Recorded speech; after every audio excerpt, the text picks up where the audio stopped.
मशहूर film maker Rohit Shetty एक बार फिर सुर्खियों में है, लेकिन इस बार वजह उनकी कोई नई फिल्म या टीवी शो नहीं, बल्कि एक बेहद गंभीर और चौंकाने वाली घटना है। खबरों के मुताबिक रोहित शेट्टी को जान से मारने की धमकी मिली है।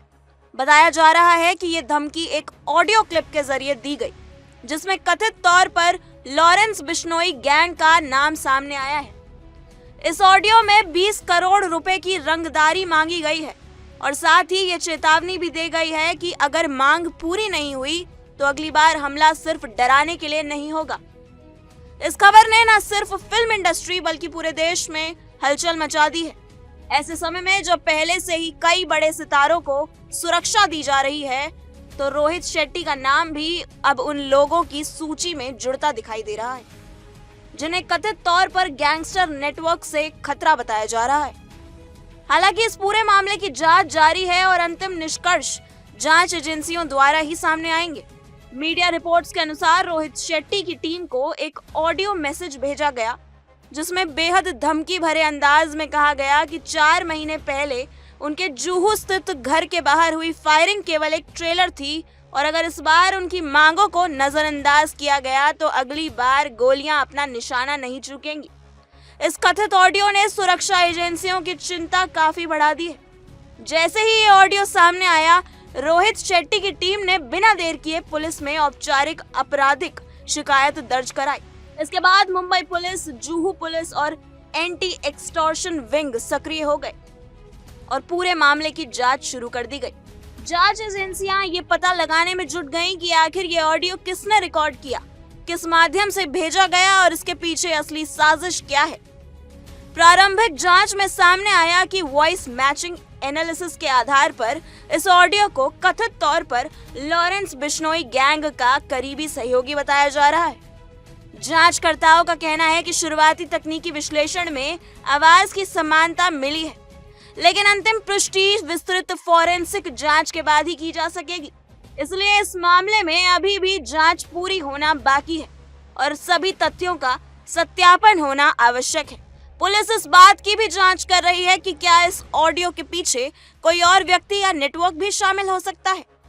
लॉरेंस बिश्नोई गैंग का करीबी सहयोग का नाम पहले भी कई गंभीर मामलों में सामने आ चुका है। रिपोर्ट्स के अनुसार वो अक्टूबर 2024 में एनसीपी नेता बाबा सिद्दीकी की हाई प्रोफाइल हत्या के मामले में जांच एजेंसियों की वांटेड सूची में शामिल है। बताया जाता है कि इस मामले के बाद से केंद्रीय एजेंसियां भी उसकी तलाश में जुटी हुई हैं। ऐसे में यदि जांच में ये साबित होता है कि रोहित शेट्टी को भेजा गया ऑडियो वास्तव में उसी की ओर से भेजा गया था, तो ये मामला और भी गंभीर हो सकता है। हालांकि इस संबंध में अंतिम निष्कर्ष जांच पूरी होने के बाद ही सामने आएंगे। इस घटना को इसलिए भी गंभीर माना जा रहा है क्योंकि इससे पहले 31 जनवरी को रोहित शेट्टी के जुहू स्थित घर के बाहर फायरिंग की घटना सामने आई थी। उस समय भी इस खबर ने पूरे देश का ध्यान अपनी ओर खींचा था। पुलिस ने तेजी से कार्रवाई करते हुए कई संदिग्धों को गिरफ्तार किया था। बाद में इस मामले में गिरफ्तार आरोपियों को MCOCA कोर्ट में पेश किया गया। पुलिस ने कोर्ट से उनकी रिमांड की मांग करते हुए कहा था कि इस मामले में 2 अलग अलग ग्रुप सक्रिय थे। पहला ग्रुप वो था जिसमें कथित तौर पर शूटर और सीधे हमले में शामिल लोग थे, जबकि दूसरा ग्रुप पुणे से मुंबई तक हथियार और वाहन उपलब्ध कराने के आरोप में गिरफ्तार किया गया था। पुलिस ने अदालत को बताया था कि दोनों समूहों की भूमिकाएं अलग अलग थीं और पूरे नेटवर्क की जांच की जा रही थी। कोर्ट ने आरोपियों को पुलिस हिरासत में भेज दिया ताकि उनसे पूछताछ कर पूरे षड्यंत्र का पता लगाया जा सके।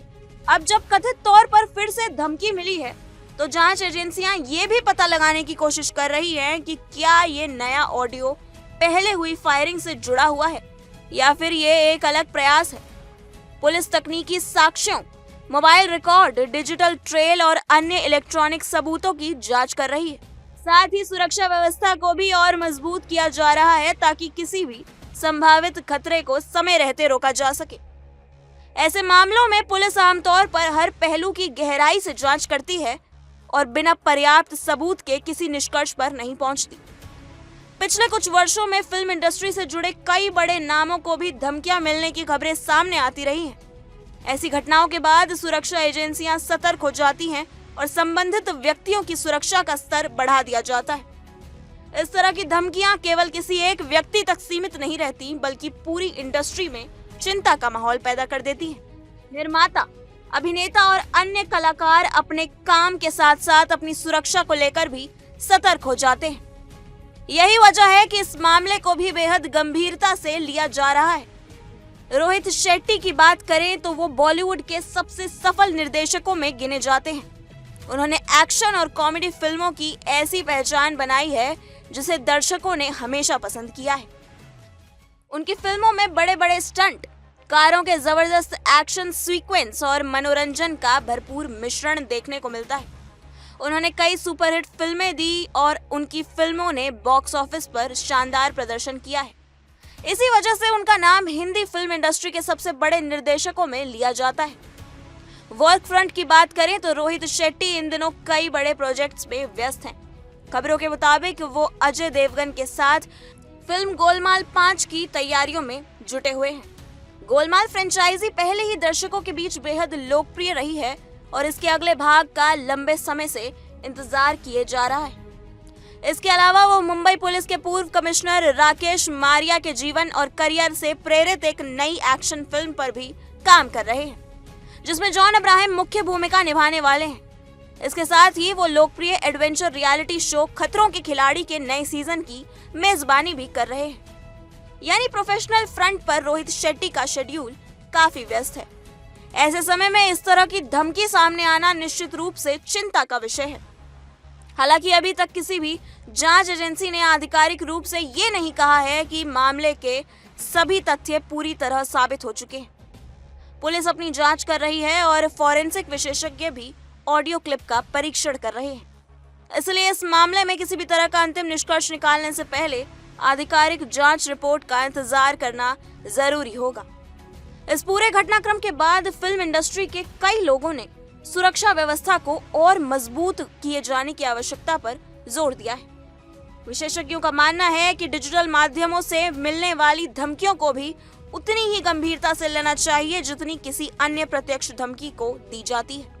आधुनिक तकनीक के दौर में ऑडियो, वीडियो और सोशल मीडिया के जरिए इस तरह की घटनाओं की जांच के लिए साइबर और फॉरेंसिक टीमों की भूमिका बेहद महत्वपूर्ण हो गई है। मुंबई पुलिस की एंटी एक्सटॉर्शन विंग अब इस पूरे मामले की हर कड़ी को जोड़ने की कोशिश कर रही है। जांच अधिकारी ये पता लगाने में लगे हैं कि कथित ऑडियो किस डिवाइस से रिकॉर्ड किया गया, किस प्लेटफॉर्म के माध्यम से भेजा गया, इसके पीछे कौन कौन लोग शामिल हो सकते हैं और क्या वास्तव में ये किसी संगठित आपराधिक नेटवर्क का हिस्सा है। यदि जांच में कोई ठोस सबूत मिलता है तो उसके आधार पर आगे की कानूनी कार्रवाई की जाएगी। फिलहाल रोहित शेट्टी की ओर से इस मामले पर कोई विस्तृत सार्वजनिक बयान सामने नहीं आया है। उनकी टीम ने कानूनी प्रक्रिया का पालन करते हुए पुलिस में शिकायत दर्ज कराई है और जांच एजेंसियों के साथ पूरा सहयोग कर रही है। सुरक्षा एजेंसियां भी लगातार स्थिति पर नजर बनाए हुए हैं ताकि किसी भी संभावित खतरे को रोका जा सके। इस पूरे मामले से एक बात साफ होती है कि कानून व्यवस्था और जांच एजेंसियों की भूमिका ऐसे मामलों में बेहद अहम होती है। किसी भी धमकी को हल्के में नहीं लिया जा सकता और हर शिकायत की निष्पक्ष जांच जरूरी होती है। साथ ही ये भी उतना ही महत्वपूर्ण है कि जांच पूरी होने से पहले किसी भी अपृष्ट जानकारी या अफवाह पर भरोसा न किया जाए। आधिकारिक जानकारी और जांच एजेंसियों के निष्कर्ष ही किसी मामले की वास्तविक तस्वीर सामने लाते हैं। अब सभी की निगाहें मुंबई पुलिस की जांच पर टिकी हुई है। क्या ऑडियो क्लिप वास्तव में उसी व्यक्ति ने रिकॉर्ड की थी जिसका नाम सामने आ रहा है? क्या रंगदारी की मांग के पीछे वही नेटवर्क है जिसकी आशंका जताई जा रही है? क्या पहले हुई फायरिंग और नई धमकी के बीच कोई सीधा संबंध है? इन सभी सवालों के जवाब आने वाले दिनों में जांच पूरी होने के बाद ही सामने आएंगे। फिलहाल सबसे महत्वपूर्ण बात यही है कि रोहित शेट्टी और उनके परिवार की सुरक्षा सुनिश्चित की जाए। जांच एजेंसियों को निष्पक्ष तरीके से अपना काम करने दिया जाए और केवल आधिकारिक तथ्यों पर ही भरोसा किया जाए। जैसे जैसे इस मामले में नए अपडेट सामने आएंगे, तस्वीर और साफ होती जाएगी। तब तक सभी की नजरें जांच की प्रगति और पुलिस की अगली कार्रवाई पर बनी हुई है। फिलहाल इस रिपोर्ट में इतना ही। आप इस बारे में क्या सोचते हैं? अपनी राय हमें कमेंट सेक्शन में जरूर साझा करें। तब तक के लिए देखते रहिए इंडिया डेली 24/7। देखिए इंडिया डेली 24/7 अब आपके स्मार्ट टीवी पर। इंडिया डेली मौजूद है सभी डिजिटल प्लेटफॉर्म पर लाइव और लगातार। इंडिया डेली 24/7 हर दिन राष्ट्र को समर्पित।